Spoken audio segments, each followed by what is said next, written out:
So I rewatched Avengers Endgame and I loved the movie, but even after the first time I watched it when it was showing in the cinemas, um I was always worrying that Endgame still held back.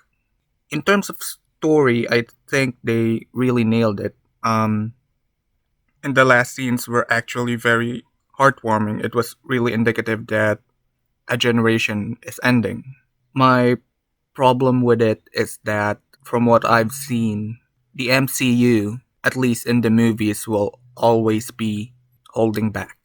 So, I don't read comic books, but I have seen multiple pictures of Thor, Iron Man, Captain America, Black Panther, everyone basically who is who's in the MCU, and what they can do in the comics was always dialed down for the sake of the movie because if you do follow the comics more, it's a bit it will be very difficult to actually have stakes when they're that powerful. So the MCU always tried to be a bit more grounded for the movie to feel more real. The problem with Endgame and same with Infinity War is that it was supposed to be the pinnacle, or at least the height of their abilities, save for Spider Man, since he's very, very new.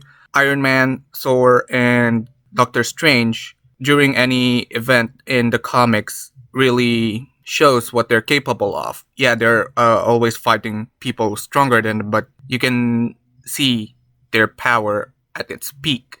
At least in the comics, in different events, you can see that. But here in Infinity War and in Endgame as well, especially in Endgame, since it's the last movie of that set of Avengers, I just think they're gonna retain the title of the Avengers and just place it with other members, which is fine. That's the same in the comics, but when Thor got the Odin Force in Thor Ragnarok, I was expecting something bigger.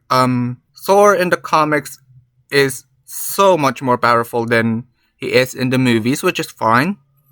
But I really did expect more from the Odin Force than just a lot of lightning, and maybe it kind of made Thor feel like he's more free with the way he moves, which is good. But it's really a bit underwhelming for me. Um, and I was expecting that after he got Stormbreaker in Infinity War, we would see more. And what little we have seen in Infinity War was great. Odin Force allows Thor to casually destroy huge spaceships, and yeah, that's amazing. But in Endgame, he did look really powered down. I mean, he was still very powerful, but when I heard that the directors, the Russo brothers, confirmed that Endgame Thor is the most powerful Thor has been, it's kind of iffy. It doesn't seem right. When he used both Mjolnir and Stormbreaker to power Iron Man, and Iron Man shot the lasers, I was expecting that it would be a huge Kamehameha like laser blast, but it's not. I mean, you have the power of a god and two god weapons, god tier weapons powering your suit that can basically take as much electricity as it possibly can, and yet the blasts are just more of the same. It's just more Tony Vision, and I forgot the other one was killing Ultron. So yeah, that's a problem, and that's my problem in terms of power scaling and in allowing the characters to do as much as they can. It feels like the MCU will always be holding back. And I don't really get it because Captain Marvel in the MCU is as powerful as she is in the comics.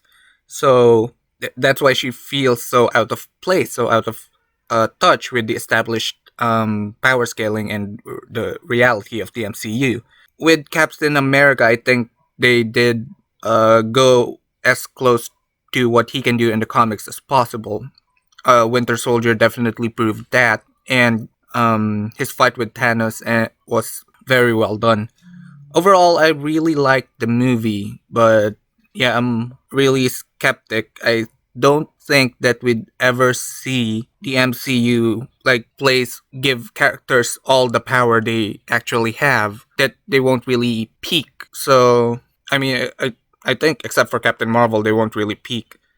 They won't really show what they can do in the comics. And given the gravity of Endgame, it was the universe at stake already, but they still held back in terms of the power. So yeah, that's problematic. The other worry, the other thing that I'm worried about with the MCU is that I think it will follow the comics in terms of how the comics is done. So, like I've said, I don't think that we'd ever see what they can do in what the characters can do in the comics in the big screen, but I think MCU will follow the comics in a way that they will never end. Stories will always be rehashed. There's already talks about Miles Morales, even though Tom Holland's Spider-Man is still relatively new, and I do know that we are all expecting him in future team-up movies. And the announcement of Jane Foster as female Thor, which is in the comics, is quite interesting. But the fact that I haven't even seen, or at least I'm not satisfied with what I've seen with Thor, with Mjolnir and Stormbreaker and the Odin Force, I'm really not sure why she's already being introduced.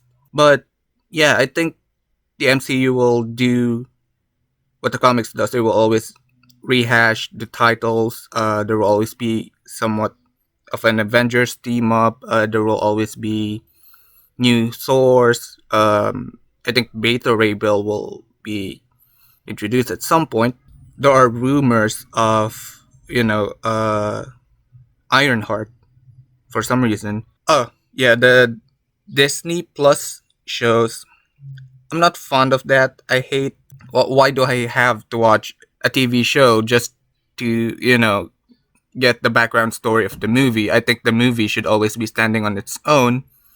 If it's if the movie is not a sequel, if there should be a backstory in regards with a movie that's coming out, it should also be a movie. I think that's just an excuse. It feels like an excuse to get Disney Plus. If it's a movie, make everything about it a movie. If it's a TV show, make everything about it a TV show. Same with anime. I don't really watch anime movies because anime movies of animes that are actually serialized, it's often disconnected and just place it like if it's gonna be an anime movie, just like make I don't know a small arc in an anime series. So that's how I view the Disney TV Plus shows. I'm not gonna watch it. I think Falcon should stay as Falcon. I know they did that in the comics, but how is Falcon going to utilize the shield? Like, make it bounce off different angles and then catch it again when he's not a super soldier. Captain America can do it because his brain is also enhanced by the super soldier serum. It's not purely physical, it's everything. So maybe it will be technology based. I don't like that a movie franchise is now turning into a TV series franchise, which is still making movies. I just don't like it.